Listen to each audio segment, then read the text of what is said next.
Hello दोस्तों। आज की कहानी एक ऐसे इंसान की है जिसे याद नहीं रहता था कि उसने मोजे पहने हैं या नहीं, जो अपनी शादी की सालगिरह तक भूल जाता था, जिसे बटन वाला कोट पसंद नहीं था और जिसके पास ड्राइविंग लाइसेंस भी नहीं था। हाँ, जिंदगी में कभी गाड़ी तक नहीं चलाई, पर दिमाग इतना तेज कि आज जीपीएस से लेकर परमाणु ऊर्जा तक पूरी दुनिया उसकी सोच पर चल रही है। जिसने ये बताया कि लाइट छोटे छोटे पैकेट से बनी है, जिसने राष्ट्रपति बनने का प्रस्ताव ठुकरा दिया, जिसका दिमाग मरने के बाद चोरी हो गया, टाइम मैगजीन ने जिसे पर्सन ऑफ द सेंचुरी का अवार्ड दिया हो। इतना महान व्यक्ति, फिर भी इतना सरल कि जब किसी ने उनसे पूछा कि आपके पास सफलता का सीक्रेट क्या है, तो वो बस मुस्कुराकर बोले, मैं सिर्फ जिज्ञासु हूं, बाकी सब तो मायने ही नहीं रखता। तो आज की कहानी सिर्फ एक वैज्ञानिक की नहीं, बल्कि उस लड़के की है जिसने पूरी दुनिया को सिखाया कि अलग होना कमजोरी नहीं, पहचान है। वो थे एल्बर्ट आइंस्टाइन। एल्बर्ट आइंस्टाइन का जन्म 14 मार्च 1879 को जर्मनी के शहर उल्म में हुआ था। किसी को जरा सा भी अंदाजा नहीं था कि इस बच्चे के दिमाग के अंदर भविष्य जल रहा था। लेकिन दुनिया को तो जाहिर चीजें दिखती हैं, और जाहिर चीज ये थी, बच्चा असामान्य था। दिन बीतते गए, महीने बीतते गए।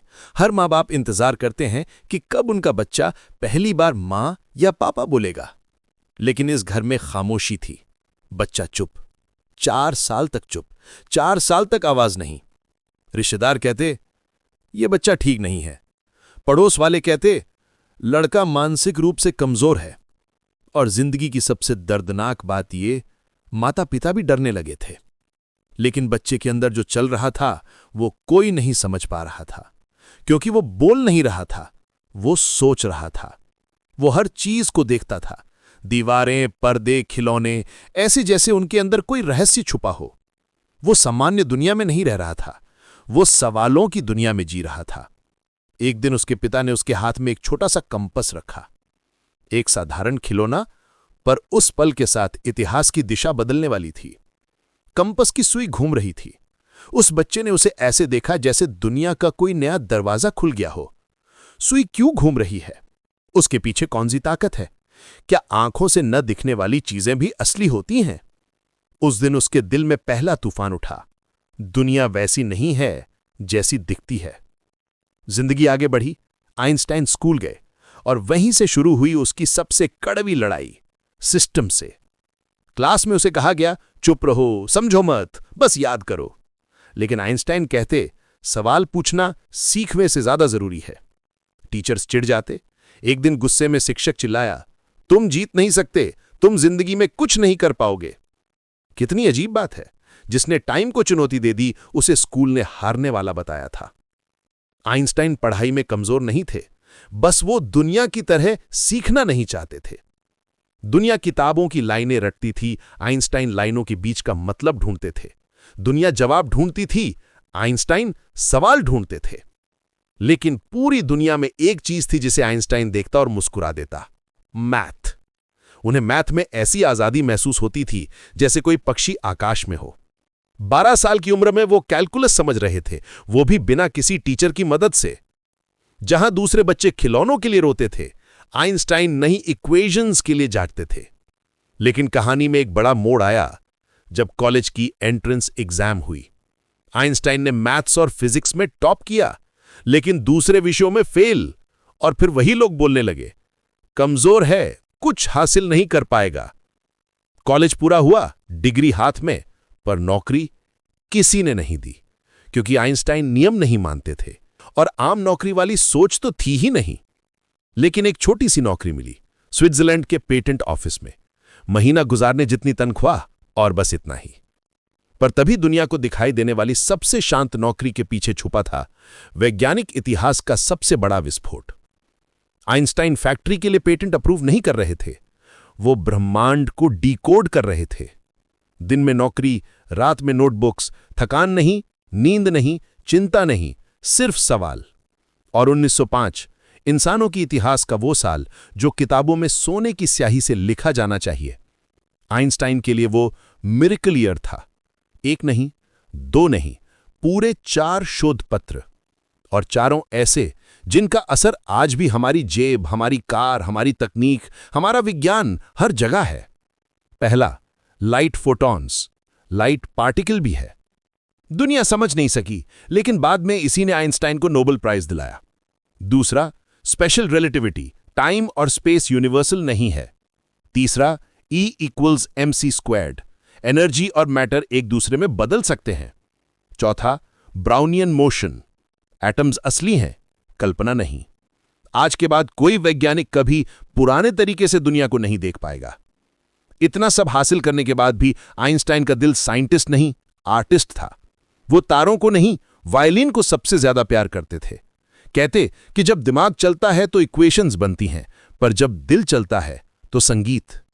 वो इतने बड़े साइंटिस्ट थे, पर छोटे छोटे काम भूल जाते थे। शादी की सालगिरह याद नहीं रहती थी, अपॉइंटमेंट्स भूल जाते थे, मोजे पहनना पसंद नहीं था। दुनिया कहती जीनियस और मैडनेस के बीच बस एक पतली लाइन होती है। आइंस्टाइन उसी लाइन पर खड़े थे और आगे की तरफ देख रहे थे। पेटेंट ऑफिस की नौकरी चल रही थी, तनख्वाह कम थी, जिंदगी साधारण थी, लेकिन आइंस्टाइन के अंदर चल रहे तूफान को ही नहीं देख पा रहा था। उनके कॉलीग सोचते, ये आदमी दिन भर खिड़की में क्या देखता रहता है? क्यों कैलकुलेटर, क्यों कॉफी का कप, क्यों घड़ी? सबको ऐसे घूर कर देखता है जैसे इन चीजों के अंदर ब्रह्मांड छुपा हो। लेकिन आइंस्टाइन साधारण चीजें नहीं देख रहे थे, वो उनके पीछे के सिद्धांत समझने की कोशिश कर रहे थे। उनके लिए ब्रह्मांड एक किताब था और वो हर पन्ना पढ़ना चाहते थे।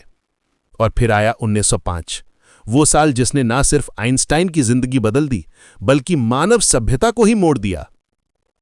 आइंस्टाइन के दिमाग में 4 सवाल घूम रहे थे, 4 पहेलियां, 4 उलझनें, और वही 4 चीजें आगे जाकर दुनिया की सबसे बड़ी खोजें बनी।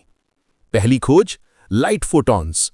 आइंस्टाइन ने सवाल किया कि लाइट को हम लहर मानते हैं, पर क्या यह कुछ और भी हो सकती है? उस वक्त पूरी दुनिया कहती थी लाइट एक वेव है, बस वेव है। आइंस्टाइन ने कहा नहीं, लाइट छोटे छोटे एनर्जी के पैकेट्स भी है। उन्होंने उन्हें नाम दिया फोटॉन्स।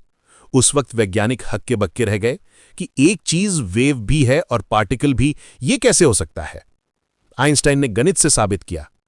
यह वही शोध था जिसने बाद में solar panels, cameras, sensors, space technology सबकी नींव रखी। और सोचिए, दुनिया में जिसने टाइम और स्पेस की थ्योरी लिखी, उसे नोबेल प्राइज किस पर मिला? Photons per. लेकिन आइंस्टाइन हंसकर कहते, मुझे अवार्ड्स में इंटरेस्ट नहीं है, मुझे सवालों में इंटरेस्ट है। दूसरी खोज, स्पेशल रिलेटिविटी। आइंस्टाइन बचपन से एक सवाल सोचते थे कि अगर मैं प्रकाश की किरण के साथ साथ दौड़ूं तो क्या होगा? यह मासूम सवाल एक दिन ब्रह्मांड का दिल खोलने वाला था। उन्होंने कहा दुनिया का सबसे तेज चीज लाइट है और कोई चीज उतनी तेज नहीं चल सकती। फिर सवाल, अगर 2 लोग अलग अलग स्पीड से चलें तो दोनों के लिए समय कैसे चलेगा?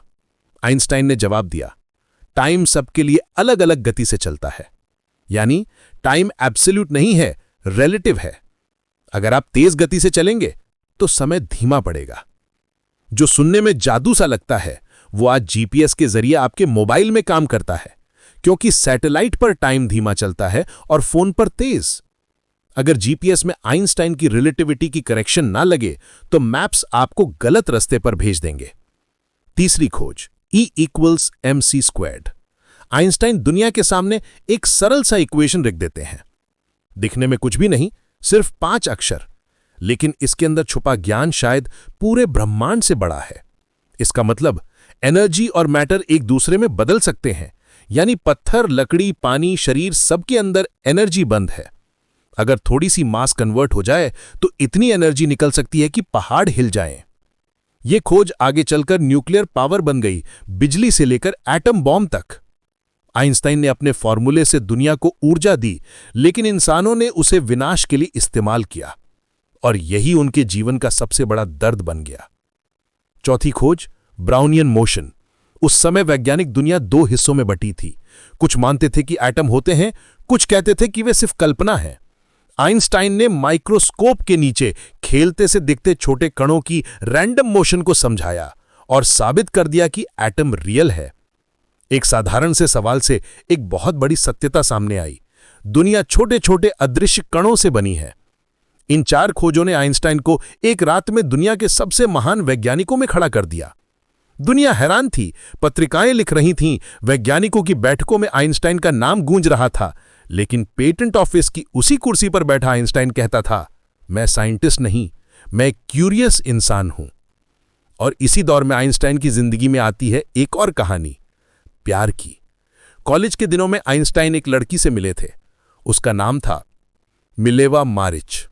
वो भी फिजिक्स की स्टूडेंट थीं, एकदम समझदार। दोनों घंटों तक सोचों की दुनिया में खोए रहते, ब्रह्मांड, एनर्जी, टाइम, नेचर। आइंस्टाइन के लिए ये सिर्फ प्यार नहीं था, ये वही साथी था जो उनके दिमाग की बिजली को समझ सकता था। दोनों ने शादी की, लेकिन शादी आसान नहीं थी। आइंस्टाइन को प्यार था आइडियाज से, फॉर्मूलाज से, इक्वेशन से।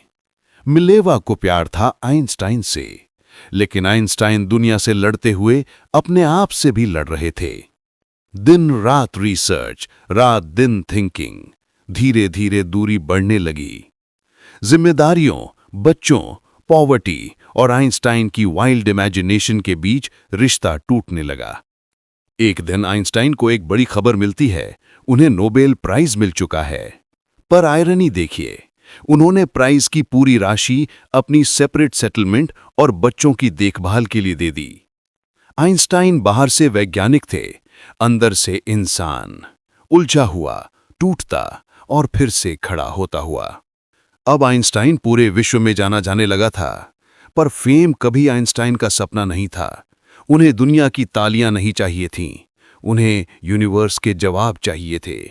वो कहते, मैं चाहे जहां जाऊं मैं वही हूं, एक बच्चा जो रहस्य खोलने की जिद पर है। 1905 के बाद विज्ञान जगत में हलचल थी। सम्मेलन, विश्वविद्यालय, रिसर्च सेंटर, सब जगह एक ही नाम गूंज रहा था, एल्बर्ट आइंस्टाइन। पहले जिन्हें नौकरी नहीं मिल रही थी, अब वही दुनिया के नामी वैज्ञानिकों का सपना बन गए। स्विस पेटेंट ऑफिस में एक क्लर्क से अब वे विश्वविद्यालय में प्रोफेसर बनाए गए। क्लास में वे छात्रों से कहते, मेरे जवाब मत याद करो, मेरे सवालों को समझो। गॉस, न्यूटन, मैक्सवेल, टेस्ला, इन सभी महान वैज्ञानिकों के बाद आइंस्टाइन नया सितारा बन चुके थे। मीडिया ने नाम दिया द न्यू न्यूटन। लेकिन जल्दी ही यह तुलना छोटी लगने लगी, क्योंकि आइंस्टाइन सिर्फ गणना नहीं कर रहे थे, वे ब्रह्मांड की हकीकत को फिर से लिख रहे थे। आइंस्टाइन के सिद्धांत स्पेशल रिलेटिविटी के बाद अब वो काम कर रहे थे जनरल थ्योरी ऑफ रिलेटिविटी, सामान्य सापेक्षता सिद्धांत। इस सिद्धांत ने कहा, गुरुत्वाकर्षण कोई खिंचाव नहीं, बल्कि स्पेस और टाइम का मोड़ना है। इस विचार ने दुनिया को चौंका दिया, लेकिन सबूत नहीं था, और बिना सबूत सोशल मीडिया न सही, विज्ञान जगत कड़क था। प्रूफ लाओ, तब मानेंगे। साल 1919 में इंग्लैंड के वैज्ञानिक सर आर्थर एडिंगटन ने सूर्य ग्रहण का निरीक्षण किया। आइंस्टाइन ने कहा था, यदि सूर्य के पास से गुजरने वाली तारों की रोशनी मुड़ जाएगी तो मेरा सिद्धांत सही साबित होगा। तस्वीरें ली गई, विश्लेषण हुआ और नतीजा निकला, आइंस्टाइन सही थे। उस रात दुनिया सोते सोते बदली। सुबह अखबारों में सुर्खियां थीं, a new genius has changed the universe. Newton के बाद अब आइंस्टाइन। स्पेस और टाइम की कहानी फिर से लिखी गई। एक झटके में आइंस्टाइन गुमनामी से निकलकर युग का सबसे बड़ा नाम बन गए। अमेरिका बुलाया गया। लोग समुद्र तट पर खड़े होकर उनके जहाज के आगमन का इंतजार कर रहे थे। लाखों लोग एक वैज्ञानिक को देखने आते, हां, सिर्फ देखने, क्योंकि उस आदमी की आंखों में ब्रह्मांड की चिंगारी थी। उनकी मशहूर बातें दुनिया में फैलने लगी। कल्पना ज्ञान से बड़ी है। आइंस्टाइन के शादीशुदा जीवन में उतार चढ़ाव शुरू हुए। काम का दबाव, लगातार यात्राएं, वैज्ञानिक जिम्मेदारियां और समय की कमी की वजह से आइंस्टाइन और मिलेवा के बीच दूरियां बढ़ने लगी। प्यार अभी भी था, लेकिन जीवन बदल चुका था। कभी के शांत कमरे अब लोगों की तालियों से भर गए थे, और इंसान जितनी ऊंचाई पर जाता है उतना अकेला भी होता है। आगे के सालों में दोनों अलग हो गए, हालांकि आइंस्टाइन हमेशा कहते रहे, मिलेवा मेरी जिंदगी में विज्ञान की चिंगारी जलाने वाली थी। दुनिया तालियां बजा रही थी, विज्ञान उनका नाम गुनगुना रहा था, लेकिन अंदर ही अंदर आइंस्टाइन एक बात बहुत गहराई से महसूस कर रहे थे। दुनिया अभी भी इंसानियत से ज्यादा ताकत में दिलचस्पी रखती है, और ये सच कुछ ही समय में उनके सामने भयानक रूप में आया। जर्मनी में नाजी सरकार की हवा तेज हुई, हिटलर का उदय, यहूदी लोगों के खिलाफ नफरत, डर और हिंसा। और आइंस्टाइन यहूदी थे। उनके पोस्टरों के नीचे लिखा जाने लगा, यह व्यक्ति जर्मनी का दुश्मन है। उन पर हमला करने की धमकियां दी गई। आइंस्टाइन, जो दुनिया को जोड़ने वाले वैज्ञानिक थे, अपने ही देश में असुरक्षित हो गए। वो बोले, मैंने जीवन ब्रह्मांड समझने में लगाया, लेकिन इंसान को आज तक नहीं समझ पाया। आखिर उन्होंने जर्मनी छोड़ दिया, दिल टूटे हुए, आंखों में गहरी उदासी लिए। तब दुनिया के सबसे बड़े वैज्ञानिक के पास अपना कोई ठिकाना नहीं था। वे यूरोप से होते हुए अमेरिका पहुंचे, जहां उन्हें शरण और सम्मान मिला। दुनिया अब द्वितीय विश्व युद्ध की आग में जल रही थी। हिटलर परमाणु हथियार बनाने की कोशिश कर रहा था। दोस्तों ने आइंस्टाइन से कहा, अगर हिटलर ने परमाणु हथियार बना लिया तो पूरी दुनिया खत्म हो जाएगी। आइंस्टाइन ने कभी अपने सिद्धांतों को युद्ध के लिए इस्तेमाल होते नहीं देखना चाहा था, लेकिन हालात मजबूरी वाले थे। उन्होंने अमेरिकी राष्ट्रपति रूजवेल्ट को एक चिट्ठी लिखी, जिसमें बताया कि परमाणु ऊर्जा से बहुत शक्तिशाली हथियार बन सकता है। और उसी चिट्ठी के बाद मैनहट्टन प्रोजेक्ट शुरू हुआ, जिसने एटम बम बनाया। लेकिन ध्यान रहे, आइंस्टाइन इस प्रोजेक्ट में शामिल नहीं थे। उन्हें कभी बम बनाना नहीं था। उन्होंने सिर्फ चेतावनी दी थी, अगर हिटलर के पास यह हथियार आ गया तो पृथ्वी पर कुछ नहीं बचेगा। फिर 1945 में हिरोशिमा और नागासाकी में एटम बम गिराए गए। हजारों चीखें, राख में बदलते शहर, बर्बादी की भयानक तस्वीरें। आइंस्टाइन ये खबर सुनकर घंटों खामोश बैठे रहे। फिर एक वाक्य बोला, काश मेरा पत्र कभी लिखा ही न गया होता। दुनिया उन्हें जितना महान कह रही थी, उतना ही उनका दिल खुद को दोष दे रहा था। भले उन्होंने बम नहीं बनाया था, लेकिन रास्ता दिखाने की पीड़ा उन्हें अंदर से तोड़ चुकी थी। इसके बाद उन्होंने पूरी जिंदगी परमाणु हथियारों के खिलाफ संघर्ष किया। उन्होंने कहा, अगर तीसरा विश्व युद्ध हुआ तो चौथा युद्ध लकड़ियों और पत्थरों से लड़ा जाएगा। यह इंसान नहीं, सिर्फ वैज्ञानिक नहीं बोल रहा था, बल्कि वो व्यक्ति जिसका दिल दुनिया की तकलीफ में धड़कता था। समय बीतता रहा, दुनिया बदलती गई, लेकिन आइंस्टाइन अपनी सरलता में वही रहे। आज भी याद किया जाता है, वे साइकिल चलाते समय मुस्कुराते थे, बिना मोज़ों के घूमते थे, चीजें कहां रखी हैं भूल जाते थे, लेकिन ब्रह्मांड में क्या हो रहा है कभी नहीं भूलते थे। फोन कॉल्स, इंटरव्यू, पुरस्कार, उन्होंने लगभग सब ठुकरा दिए। वे कहते, मैं प्रसिद्धि के लिए पैदा नहीं हुआ, मैं सिर्फ दुनिया को समझना चाहता हूं। 18 अप्रैल 1955 प्रिंसटन हॉस्पिटल, अमेरिका में, उम्र 76 साल। डॉक्टरों ने कहा, सर्जरी करनी पड़ेगी। आइंस्टाइन मुस्कुराए और बोले, कृत्रिम रूप से जीवन बढ़ाना अर्थहीन है। मैंने अपना काम कर लिया है, अब जाने का समय है।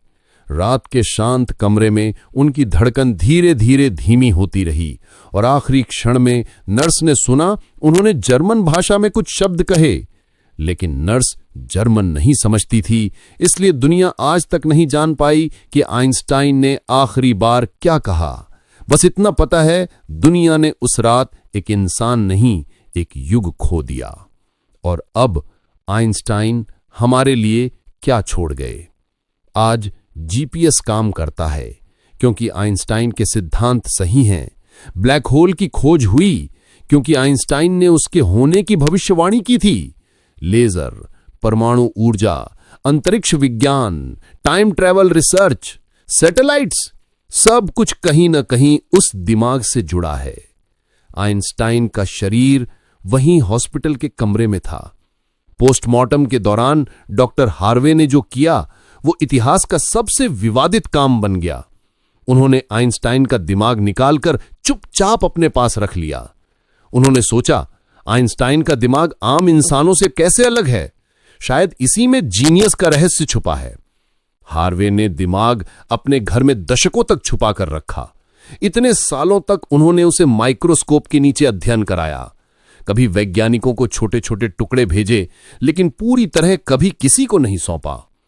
आखिर 1998 में उम्र और आलोचनाओं से टूटे डॉक्टर हार्वे ने आइंस्टाइन के दिमाग के बचे टुकड़े अपने कर्मों पर पश्चाताप करते हुए प्रिंसटन यूनिवर्सिटी को वापस सौंप दिए। वैज्ञानिकों ने वर्षों तक अध्ययन किया और कुछ बातें सामने आईं।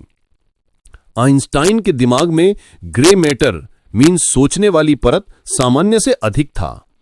एक लड़का जो बोल नहीं पाता था, जिसे स्कूल में बेवकूफ कहा गया, जिसने जीवन में कभी कार नहीं चलाई और जिसने दुनिया को यह समझाया कि कमजोरी नहीं, अलग होना ही असली ताकत है। जब भी आप रात में आसमान की ओर देखें और तारों के बीच खोकर सोचें कि इस ब्रह्मांड में क्या है, तो जान लें उस सवाल के पीछे कहीं न कहीं आइंस्टाइन की मुस्कान मौजूद है। वे चले गए, लेकिन सवाल छोड़ गए, और सवाल कभी नहीं मरते। अगर दोस्तों आइंस्टाइन की यह कहानी आपके दिल को छू गई तो वीडियो को लाइक कीजिए, अपने दोस्तों के साथ शेयर कीजिए और हमारे चैनल को सब्सक्राइब करके इस ज्ञान यात्रा का हिस्सा बन जाइए। धन्यवाद दोस्तों।